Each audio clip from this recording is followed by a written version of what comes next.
Assalamualaikum warahmatullahi wabarakatuh. Hari ini kita bertemu dalam pembelajaran asinkronus dan mudah-mudahan anak-anak semua selalu dalam lindungan Allah Subhanahu wa taala. Minggu lalu kita telah belajar tentang kekuasaan negara dan sistem pembagian kekuasaan negara Republik Indonesia. Nah, salah satu yang kita bahas adalah pembagian kekuasaan secara horizontal, di mana pembagian itu terjadi di tataran pemerintahan pusat atau di pemerintahan daerah. Pada level pemerintahan pusat, pembagian kekuasaan secara horizontal itu dibagi menjadi 6 untuk di Indonesia. Pertama adalah kekuasaan konstitutif, kedua kekuasaan eksekutif, ketiga kekuasaan legislatif, keempat kekuasaan yudikatif, kelima kekuasaan eksaminatif, dan terakhir kekuasaan moneter. Coba perhatikan layar berikut. Ini adalah gambar dari salah satu kekuasaan yang ada di Indonesia. Anak-anak melihat Bapak Jokowi, kemudian Bapak Wakil Presiden dan beberapa menteri. Menurut kalian ini adalah pemegang kekuasaan apa? Ya, betul anak-anak. Ini adalah pemegang kekuasaan eksekutif di Indonesia. Pemegang kekuasaan eksekutif itu dimiliki oleh presiden, dibantu oleh wakil presiden dan menteri. Kekuasaan eksekutif adalah kekuasaan untuk menjalankan undang-undang dan penyelenggaraan pemerintahan negara. Karena di Indonesia, sistem pemerintahan kita adalah sistem pemerintahan presidensial, maka presiden memiliki kekuasaan yang sangat besar. Berbeda dengan sistem pemerintahan parlementer. Di dalam sistem pemerintahan parlementer, kepala negara dan kepala pemerintahan itu dipegang oleh dua institusi atau dua lembaga yang berbeda. Kepala pemerintahan biasanya ditunjuk oleh parlemen. Dalam hal ini sebutannya adalah Perdana Menteri, dan kepala negara biasanya dipegang oleh presiden atau raja. Tetapi untuk sistem pemerintahan presidensial, kepala negara dan kepala pemerintahan dipegang oleh satu orang atau satu lembaga, yaitu presiden. Nah, untuk kepala negara itu adalah wakil tertinggi dari sebuah negara, sedangkan kepala pemerintahan adalah pemimpin tertinggi sebuah pemerintahan atau kabinet. Nah, di negara kita, karena sistem negara kita adalah presidensial, maka presiden memegang atau menjadi kepala negara sekaligus menjadi kepala pemerintahan. Nah, tugas presiden itu apa sebagai kepala negara dan sebagai kepala pemerintahan? Di dalam undang-undang itu sudah dijelaskan.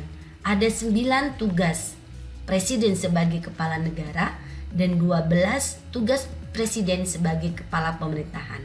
Anak-anak bisa melihat pada halaman 11 di buku siswa. Nah, Ibu akan membacakan di sini beberapa kepala negara. Misalnya, presiden memegang kekuasaan tertinggi atas TNI yang terdiri dari Angkatan Darat, Angkatan Laut, dan Angkatan Udara. Kemudian, kepala negara menyatakan perang, membuat perdamaian dan perjanjian dengan negara lain dengan persetujuan DPR. Tugas selanjutnya adalah memberi grasi rehabilitasi dengan memperhatikan pertimbangan Mahkamah Agung. Itu contoh dari tugas presiden sebagai kepala negara. Sedangkan tugas presiden sebagai kepala pemerintahan diantaranya adalah memegang kekuasaan pemerintahan, kemudian mengajukan rancangan undang-undang kepada DPR, menetapkan peraturan pemerintah, mengangkat dan memberhentikan menteri-menteri, membahas dan memberi persetujuan atas rancangan undang-undang bersama DPR, serta mengesahkan RUU. anak-anak bisa melihat bahwa presiden sebagai pemegang kekuasaan eksekutif di sini berkoordinasi dengan lembaga lain.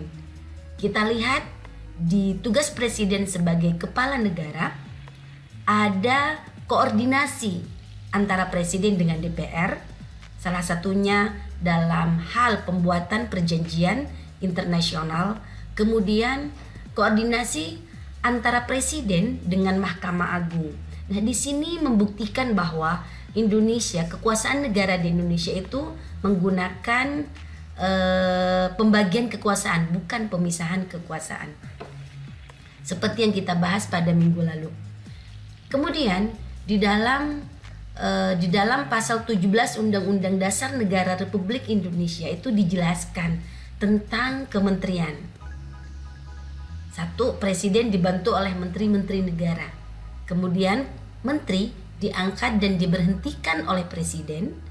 Dan selanjutnya menteri membidangi urusan tertentu. Jadi karena menteri diangkat dan diberhentikan oleh presiden, maka menteri itu mempertanggungjawabkan tugasnya kepada presiden. Dan setiap menteri membidangi urusan tertentu.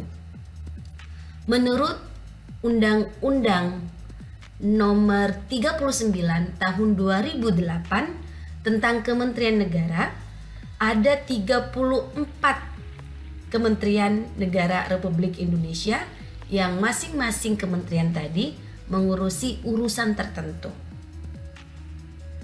Urusan apa saja dan kemudian fungsi kementerian itu bagaimana, kedudukannya seperti apa, anak-anak bisa melihat Peraturan Presiden Republik Indonesia nomor 68 tahun 2019 yang kemudian ada perubahan menjadi Peraturan Presiden Republik Indonesia nomor 32 tahun 2021. Nah, apa isinya? Bagaimana kementerian itu diatur? Apa tugasnya masing-masing kementerian? Kemudian fungsinya seperti apa? Anak-anak bisa melihat dengan cara menjawab soal-soal berikut. Ada 4 soal yang harus kalian jawab. Yang pertama, ada berapa jumlah kementerian menurut Undang-Undang Nomor 39. Kemudian sebutkan nama kementerian yang berubah atau yang dihilangkan atau yang ditambahkan dalam Peraturan Presiden Republik Indonesia Nomor 32 Tahun 2021 dibandingkan dengan Peraturan Presiden Republik Indonesia Nomor 68 Tahun 2011. Jumlah kementeriannya masih sama, cuman ada 2 kementerian yang berubah. Nah, anak-anak lihat di sana apa saja kementerian yang berubah. Kemudian nomor 3, jelaskan kedudukan, tugas dan fungsi kementerian dalam Peraturan Presiden Republik Indonesia Nomor 68 Tahun 2019. Di sana dijelaskan ada kementerian yang 34 jumlahnya itu dikelompokkan menjadi 2. Ada kelompok 1, ada kelompok 2. Nah, anak-anak bisa melihat kementerian apa saja yang masuk dalam kelompok 1, kementerian apa saja yang masuk dalam kelompok 2, kemudian masing-masing kementerian fungsinya apa, tugasnya apa. Nah, selain itu anak-anak juga mengerjakan tugas nomor 4. Ini ada di halaman 18-19, tugas mandiri nomor 1 sampai nomor 3. Nah, tugas ini silahkan kalian kumpulkan dalam Google Classroom. Ibu sudah membuat assignment.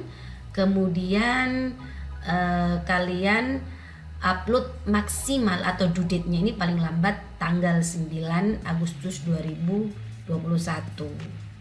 Nanti ibu juga sudah membuat rubrik penilaian, anak tahu nilai kalian ekspektasinya. Misalnya jika kalian mau nilai 95 itu nilai maksimal, apa yang harus kalian lakukan.